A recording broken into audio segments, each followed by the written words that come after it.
Welcome to the मेरी class. 10th class में mathematics में टॉपिक चल रहा था यूक्लिड एल्गोरिथम। तो उसी टॉपिक के ऊपर हम कुछ क्वेश्चन सॉल्व करेंगे। ये जो क्वेश्चन है मैंने आर डी शर्मा बुक से लिए हैं। तो आर डी शर्मा बुक के ही कोई क्वेश्चन है, इसको हम यहाँ पर सॉल्व करते हैं। जैसे कि पहला क्वेश्चन लिया गया है, prove that the square of any positive integer is of the form of 5q+1 for some integer. ठीक है, क्वेश्चन क्या कह रहा है कि यदि आपको कोई भी पॉजिटिव वैल्यू ले रहे हो, कैसी पॉजिटिव धनात्मक संख्या ले रहे हो, यदि उसका आप स्क्वायर करते हो तो आपको जो वैल्यू मिलनी चाहिए, कितनी मिलनी चाहिए, 5q+1, यानी कि 5 के मल्टीपल में और +1। यूक्लिड एल्गोरिथम से ही करना है। तो इस क्वेश्चन तक अप्रोच करते हैं हम। कैसे चलेंगे हम? यूक्लिड में कितनी टर्म्स होती है? यूक्लिड एल्गोरिथम में A, B, Q and R, dividend, divisor, quotient and remainder. तो वी नो दैट, जैसा कि हम जानते हैं। देखिए मैं शॉर्ट में लिखूंगा, यूक्लिड डिवीजन एल्गोरिथम। कोई भी इंटीजर वैल्यू ए के लिए, ए और बी के लिए ये होती है इक्वेशन, लेकिन वहाँ पर कंडीशन क्या है, आर की जो वैल्यू है ग्रेटर देन इक्वल टू होनी चाहिए 0 और लेस देन होनी चाहिए बी के। ठीक है, तो हम यहाँ पर ए क्या है, एक पॉजिटिव इंटीजर है, बी भी क्या है, एक पॉजिटिव इंटीजर है, क्यू क्या है, क्वोशिएंट है, आर है रिमाइंडर। तो देखिए यहाँ पर 5q+1 की फॉर्म में हमें ये प्रूफ करना है। तो हम इसको हम कैसे लिखेंगे? तो ए बराबर कितना हो जाएगा, ए को 5q+r इस प्रकार लिख लीजिए, और बी को मान लीजिए आप 5। देखिए बी को मैंने 5 इसलिए माना है क्योंकि हमें यहाँ पर क्या करवा रहा है, स्क्वायर करने के लिए बोल रहा है। तो मैं यदि 5 का स्क्वायर करूँगा तो कितना आएगा, 25 आएगा। 25 क्या है, 5 का मल्टीपल ही है। तो मैं क्वेश्चन की डिमांड क्या है, 5 का मल्टीपल, तो इसलिए मैंने 5 ही लिया है। तो लेट कोई भी नंबर n ले लीजिए, इज एन इंटीजर। तो n इज इक्वल टू कितना हो जाएगा, 5q प्लस, एक बार आप इसको क्या करिए यदि मैं इसको 1 लेता हूँ, क्योंकि क्या कह रहा है, एनी पॉजिटिव इंटीजर, किसके लिए, एनी पॉजिटिव इंटीजर के लिए। तो बोथ साइड स्क्वायर करेंगे तो हमारे पास कितना मिलेगा, n स्क्वायर। तो 5q+1 का स्क्वायर करेंगे तो कितना आ जाए, a + b का होल स्क्वायर से 25। आप या चाहो तो आप इसको p की फॉर्म में भी लिख सकते हो, सॉरी, क्योंकि इसको q में लेना है तो यहाँ पर p रख लीजिए, कोई इंटीजर। ठीक है, तो यहाँ पर क्या हो जाएगा, ये 25p² प्लस 10p+1 हो जाएगा।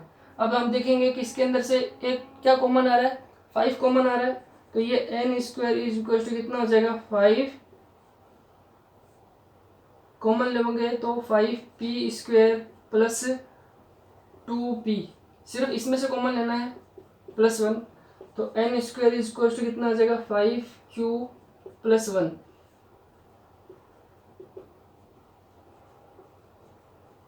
Where q is equal to 5p² plus 2p।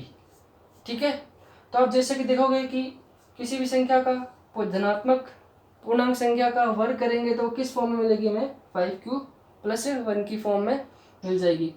तो हम यहाँ पर लास्ट में नोट लिख देंगे, the square of any positive integer is of the form of 5q+1।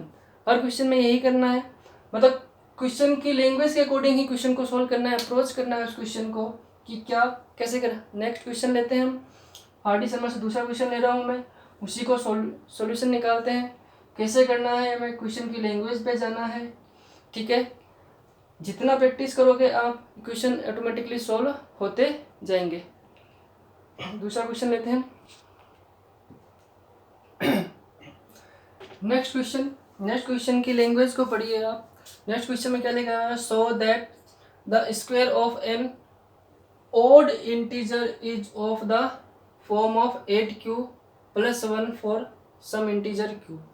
Means ये कह रहा है कि यदि आप कोई पॉजिटिव इंटीजर वैल्यू लेते हो उसमें से भी यदि कौन सी विषम संख्या का स्क्वायर करते हो तो वो संख्या किस में होनी चाहिए, 8q+1 की फॉर्म में होनी चाहिए। ये हमें प्रूफ करना है। तो यूक्लिड एल्गोरिथम की हेल्प से इसको प्रूफ करना है। तो कैसे हम करेंगे, तो देखिए हमारी अप्रोच क्या होनी चाहिए, 8q+1 की फॉर्म में होनी चाहिए। बस यहाँ पर क्या है कि b को कौन सी संख्या लेनी है कि वो 8q+1 में ही आ जाए। मतलब वो क्या होनी चाहिए, 8 के मल्टीपल में होनी चाहिए वो संख्या। यदि मैं उसका स्क्वायर करूँगा तब, ठीक है।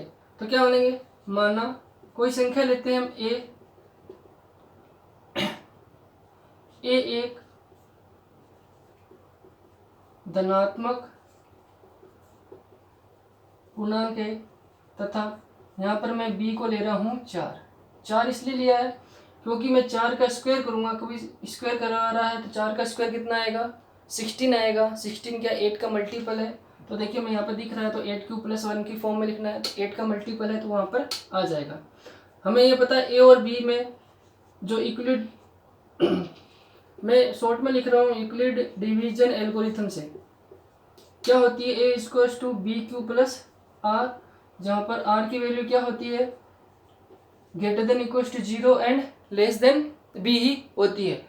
इसी इक्वेशन को हमें फॉलो करना है। इसके लिए क्या है कि हम मानेंगे, इसलिए सो दैट a = b को क्या लिया, 4 लिया है। q की जगह आप क्या ले, कोई p ले लो क्योंकि हमें q में तो प्रूफ ही करना है, और प्लस r की टर्म में ले लीजिए क्योंकि r की वैल्यू क्या हो जाएगी, 0 1 2 और 3 हो जाएगी क्योंकि हमने b क्या माना है, 4 लिया है। ठीक है, तो इस प्रकार जो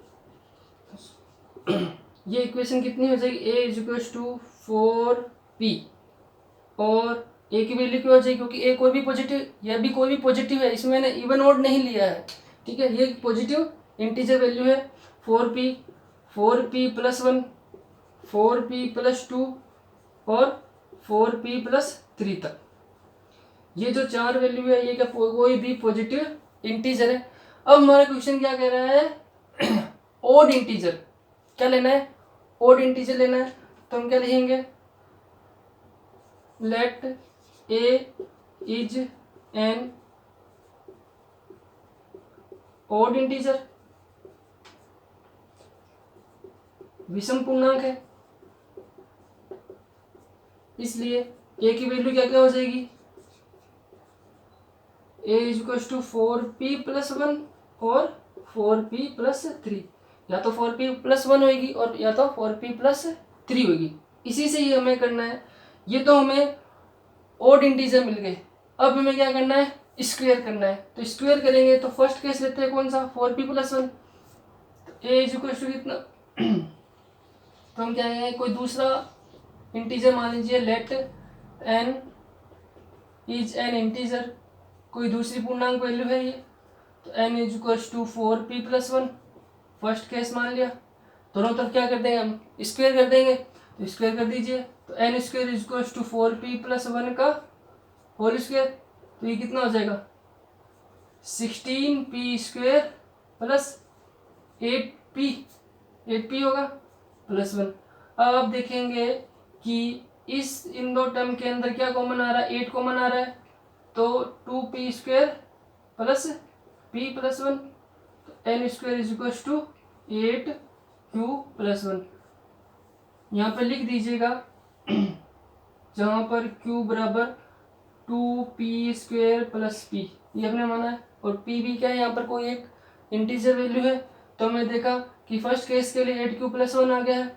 सेकंड केस ले लेते हैं हम, सेकंड केस क्या आ रहा है, n = कितना हो जाएगा, 4p+3, दोनों तरफ स्क्वायर कर दीजिए तो कितना आ जाएगा, 16p² + 24p+9 हो जाएगा। इसमें से इसको मैं 16p² + 24p, इस 9 को 8+1 लिख सकता हूँ। तो मुझे यहाँ पर दिख रहा है इस इक्वेशन में इन तीनों टर्म के अंदर क्या कॉमन आ रहा है, 8 आ रहा है। तो ये 8 का मल्टीपल हो जाएगा, कितना हो जाएगा, 8 ब्रैकेट 2p² + 3p+1 और ये वाला +1 यहाँ पर आ जाएगा। तो n is equals to 8q+1। तो यहाँ पे भी हम देखेंगे कि दोनों ओड नंबर्स के लिए प्रूफ हो गया है कि कोई भी पॉजिटिव ओड इंटीजर लेते हो और यदि आप उसका स्क्वायर करते हो तो उसको हम इस 8q+1 की फॉर्म के अंदर लिख सकते हैं। ठीक है, तो यहाँ पे लिख दीजिएगा बाद में q किसको माना है 2p² + 3p+1 को, जहाँ पर p भी क्या है एक इंटीजर वैल्यू ही है। आई होप आपको ये क्वेश्चन भी समझ में आया होगा। आपको ये यूक्लिड एल्गोरिथम से ही करना है जितने भी क्वेश्चन करना है। एक और क्वेश्चन लेते हैं, आर डी शर्मा का एक क्वेश्चन उठाते हैं, उसमें भी हम देखते हैं कि किस प्रकार से क्वेश्चन हमें करना है। ठीक है, ये देखिए मैंने एक क्वेश्चन और लिखा है यहाँ पर, इफ द HCF ऑफ कोई भी दो संख्या है उसका HCF 408 और 1032 के HCF को यदि इस टर्म में लिखा जा सकता है तो x की वैल्यू फाइंड आउट कीजिए। 1032x - 408 × 5। ठीक है, यानी कि दो संख्या दे रखी है हमारे पास में 408 एंड 1032 का हमें क्या निकालना है HCF निकालना है। उस HCF को हमें इसके इस टर्म में भी लिख सकते हैं। तो जब लिख सकते हैं तो हमें x की वैल्यू फाइंड आउट करनी है। HCF निकालना सिखाया मैंने, HCF कैसे निकालते हैं चलिए निकालें हम। कैसे निकालते हैं, यहाँ पे ग्रेटेस्ट नंबर कौन सा है, इस प्रकार से होना चाहिए यूक्लिड एल्गोरिथम के अंदर, ए ग्रेटर देन बी होता है। ठीक है, तो यहाँ पर कितना है 1032 ग्रेटर देन 408। ठीक है, ये कहते हैं Euclid equation, A greater than B, greatest number ये है। तो कैसे निकालते हैं 1032 को क्या अपना डिविडेंड और 108 डिविजर से करिए, भाग दीजिए, कितनी बार दस जाएगा ये 2 टाइम्स जाएगा, कितना आ जाएगा 816। जब आप इसको सब्ट्रैक्ट करेंगे घटाएंगे तो इसमें से कितना आ जाएगा ये 216। ठीक है, नेक्स्ट स्टेप में क्या करते हैं, देखिए यूक्लिड एल्गोरिथम को आप तब तक एक्सप्रेस करते रहिए जब तक कि आपके पास में रिमाइंडर 0 नहीं आ जाता, क्योंकि रिमाइंडर की जो मिनिमम वैल्यू होती है कितनी होती है 0 होती है। ठीक है, जैसे कि आपको इक्वेशन बताया ना, कोई भी पॉजिटिव नंबर है ए और बी के लिए यूक्लिड एल्गोरिथम क्या होती है BQ+R होती है, और R की जो वैल्यू होती है लेस देन बी होती है और ग्रेटर देन इक्वल्स टू 0 होती है। ठीक है, तो देखिए यहाँ पर क्या रिमाइंडर 0 है क्या, नहीं है, नॉन जीरो वैल्यू है। तो देखिए अब ये जो रिमाइंडर आया है ये तो हमारे पास में क्या बन जाएगा डिविजर बन जाएगा, और जो आपका पहले डिविजर था वो क्या बन जाएगा डिविडेंड बन जाएगा। ठीक है, अब कितनी बार जाएगा 1 टाइम जाएगा, तो देखिए कितना आ जाएगा ये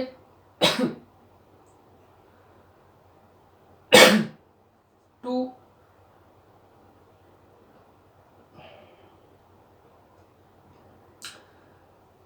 192। क्या अभी भी हमारे पास में जो डिविजर है रिमाइंडर आया कि नॉन जीरो वैल्यू आई कि नहीं आई है, तो आप क्या करो इसको रिमाइंडर को डिविजर बना दीजिए और जो पहले डिविडेंड था डिविजर था उसको क्या बना दीजिए डिविडेंड बना दीजिए। अब देखिए क्या अभी कितनी बार जाएगा 1 टाइम जाएगा 192, सब्ट्रैक्ट करिए कितना आ जाएगा ये 24 आएगा। अभी भी हमारे पास में रिमाइंडर 0 नहीं आई है, तो कोई बात नहीं, आगे हम करते हैं इसको 192 डिविडेंड बन जाएगा। तो देख लीजिए अब कितनी बार आएगा ये 8 टाइम आएगा सर ये।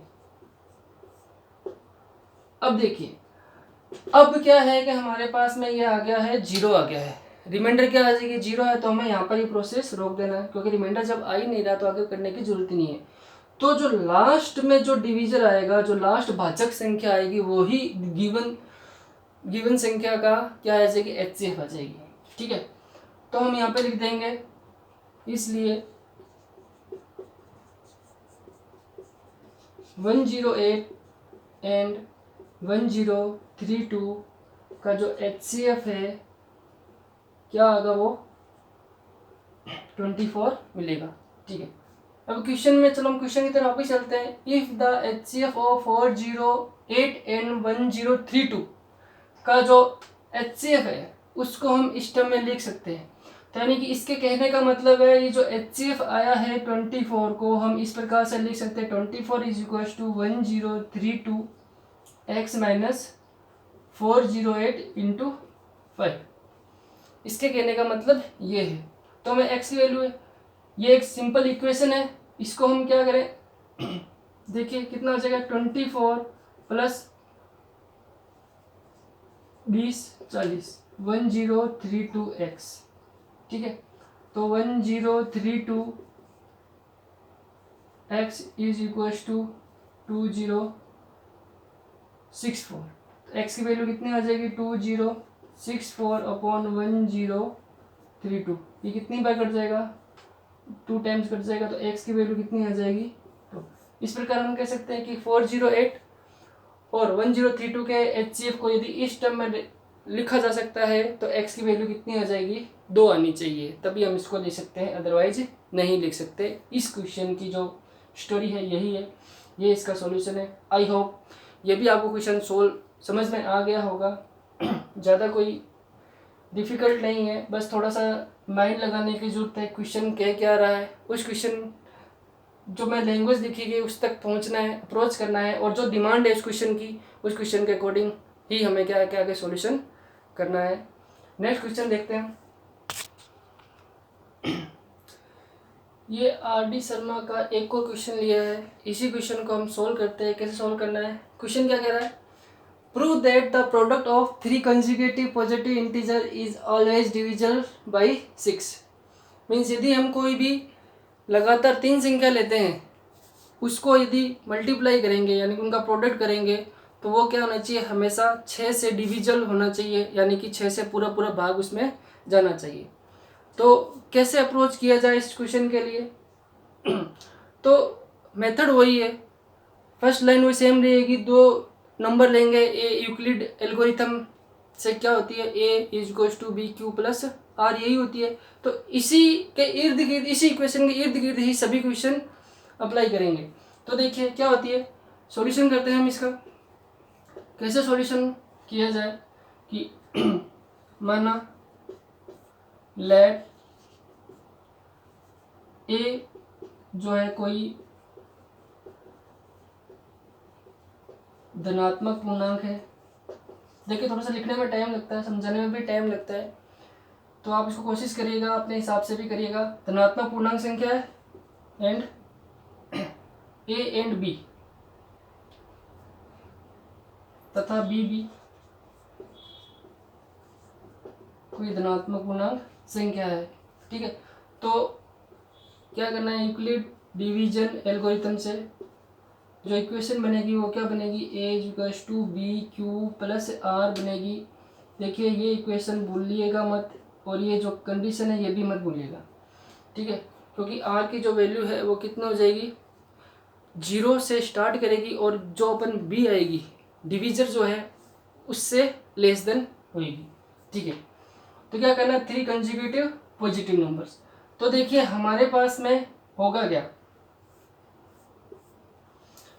तो क्या होना चाहिए, 6 से भाग जाना चाहिए इसका। ठीक है, तो 6 से भाग जाने का मतलब क्या है कि वो 6 की मल्टीपल होनी चाहिए, 6 की मल्टीपल होनी चाहिए। तो हम हमें इस इक्वेशन को इस प्रकार से लिख सकता हूँ क्या, a is equal to 6q plus r की फॉर्म में लिख सकता हूँ क्या, तभी तो ये 6 से डिवाइड होगा, है ना। 6 का मल्टीपल होगा तभी तो वो 6 से डिवाइड होगा ना। तो इसलिए मैंने a को क्या लिख लिया, a is equal to 6q plus r लिख लिया।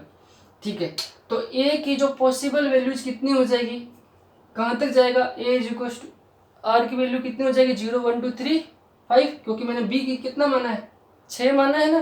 तो ठीक है, तो इसलिए ये जो आपका a हो जाएगा कितना हो जाएगा, या तो 6q होगा, या 6q प्लस 1 होगा, या फिर 6q plus 2, 6q plus 3, 6q plus 4, या 6q प्लस 5 होगा।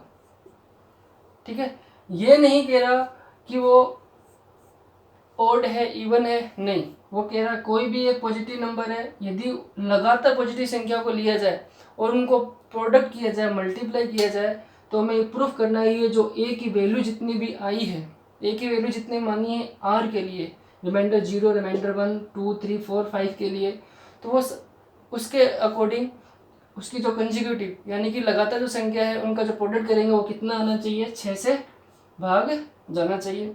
तो मैं एक थोड़ा सा पार्ट रब कर देता हूँ क्योंकि मेरे को वहाँ पर जगह बची नहीं है अपने पास में।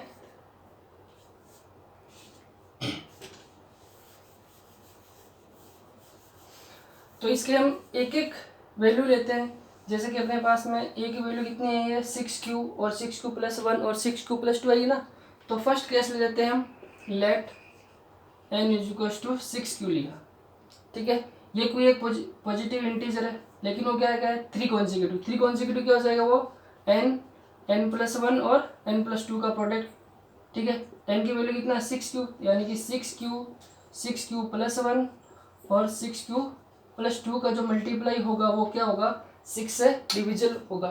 तो यहाँ पर दिख रहा है, देखो यहाँ पर मल्टीप्लाई में कितना आ रहा है, 6 आ रहा है ना सब में, देखो तो 6 से डिविजल तो हो गई होगा, ये इनका रिमाइंडर्स है। तो यानी कि यहाँ पे लिख देंगे इज, जो कि 6 से विभाजित होगी, ठीक है। सेकंड केस लेते हैं हम, लेट n = 6q + 1 ले लिया, ठीक है। तो 3 लगातार संख्या कैसे हो जाएगी, n+1 और n+2 का मल्टीप्लाई, n की जगह कितना है 6q + 1, ये कितना हो जाएगा 6q + 2, 6q + 3। तो हम यहाँ से ये भी कह सकते हैं कि ये जो संख्या है वो भी क्या हो जाएगी, 6 से डिविजन हुई। साफ साफ दिख रहा है ना यहाँ से मैं कि देखो 6 के मल्टीपल में आ रहा है तो 6 से डिवाइड तो होगी। सेम इसी प्रकार से अगला केस लेते हैं, वो कितना हो जाएगा, लेट n = 6q + 2 लिया, n+1 और n+2 का प्रोडक्ट क्या होगा 6q + 2, 6q + 3 और 6q + 4। तो यहाँ से भी हमें यह पता लग रहा है कि इनका जो प्रोडक्ट है वो क्या होगा, 6 से डिवीजन होगा, ठीक है। तो लास्ट हम इस प्रकार से लेते हैं, लास्ट जो केस बनेगा वो केस क्या बनेगा, n = 6q + 5, ठीक है। तो उनका प्रोडक्ट कितना हो जाएगा, n+1 n+2 कितना हो जाएगा 6q + 5, 6q + 6, 6q + 7, ठीक है। तो देखिए आपको ये संख्या मिल गई है, इनका प्रोडक्ट किया है हमने, तो वो क्या 6 से विभाजित हो रही है। तो आप लास्ट में लिख जाइएगा, यदि कोई भी संख्या का लगातार संख्याओं को यदि आपस में मल्टीप्लाई किया जाए तो वो हमेशा क्या हो जाएगी, 6 से विभाजित हो जाएगी। आप सिंपल एग्जांपल लीजिए 6, 7, 8, ठीक है। तो क्या ये 6 से डिविजिबल है ना, ठीक है। इस प्रकार से ये 6 से डिवाइड होती जाए कोई भी पॉजिटिव संख्या, एग्जांपल के अनुसार हम ले सकते हैं, ठीक है। तो एक लास्ट क्वेश्चन और कर लेते हैं जिससे हमारे पास में ये जो एक्सरसाइज है वो कंप्लीट हो जाएगी, ठीक है।